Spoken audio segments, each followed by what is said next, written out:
Hey guys, it's Kenny with the Long Run with Kenny. I did a 20-mile trail run yesterday out in Bent Creek Experimental Forest. It's an area of the Pisgah National Forest out here in western North Carolina, about a 30-minute drive south for me, and just wanted to share how it went, which was poorly because I had gotten a flu shot the day prior.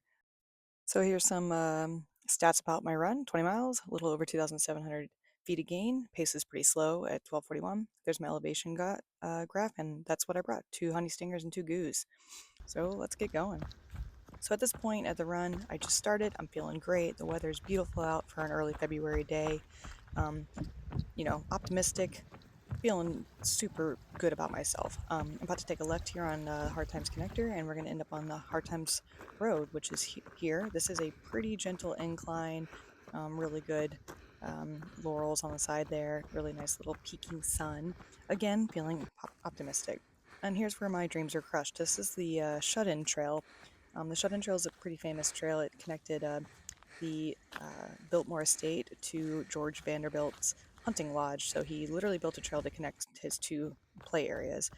It's really steep, it's really tough, a huge incline in the beginning, and you're rewarded though with this really beautiful area, this section that's pretty, really not very well traveled, really gorgeous.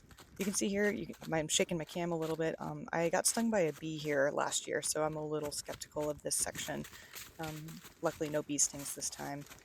Luckily, we're going downhill by this point, so I'm feeling a little bit better. I'm probably about mile 6 or mile 7, as you can tell on the graph on the left, which is definitely not to scale, but you do get rewarded though here. This is one of my favorite sections of the Shut-In Trail. Just absolutely gorgeous. I feel like a little mountain goat, clinging to the side, but absolutely just gorgeous. This was a beautiful time here. I'm close to halfway through by this point. It's not going well. I can tell I'm fatigued. I can tell this was a terrible idea. I also at this moment realized I didn't bring enough water. It was a lot warmer this day than I expected.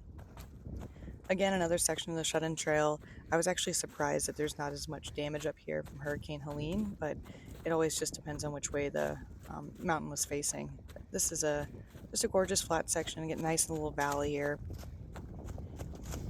So about this time, I think around this footage is taken, I've tripped twice. I haven't hit the ground, but it was two trips that were enough to kind of shake me up a little bit, hurt my toesies, and I think I pulled a little bit of my quad muscle on my right side. So I kind of made the decision when I popped out of this Shut-In Trail. I connected over to um, the Bent Creek Gap Road, and I made this decision on purpose. I wanted something that was a little bit flatter, safer. I just needed to take a break on my legs. Um, I was on that for a while and then took a little detour on a section called Lower Side Hill Trail, which I had never done before. It turned out to be really gorgeous, and it kind of reinvigorated my pace. Um, Popped out here. This is a section that connects back to the Rice Pinnacle Road area. I always really like this one. It's a really kind of creepy. You can see the tree on the right. I don't know if you guys remember that movie, The Ritual, but that's what I always think of. And here I finished up. This is a bit of a struggle bus. This is a back section. It actually doesn't have a trail name. It connects Rice Pinnacle. I think it's actually technically private, but this gives you a really good view on some of the damage from Hurricane Helene. Like there's that tree root to the left, totally just blown over. Um, this is kind of common for what I see, especially when I was running over in Richmond Park, but kind of nuts to always see it here. And this is the last 2 miles, I believe. I was just trying to going back and forth, gaining mileage, not feeling great, really, really feeling tough. So here, I'm faking it. But hey, I finished, leaving you with this nice look of the Sleepy Gap overlook from the Blue Ridge Parkway. Um, Not my best run, but I did it, and that's what matters. Bad run's better than no run.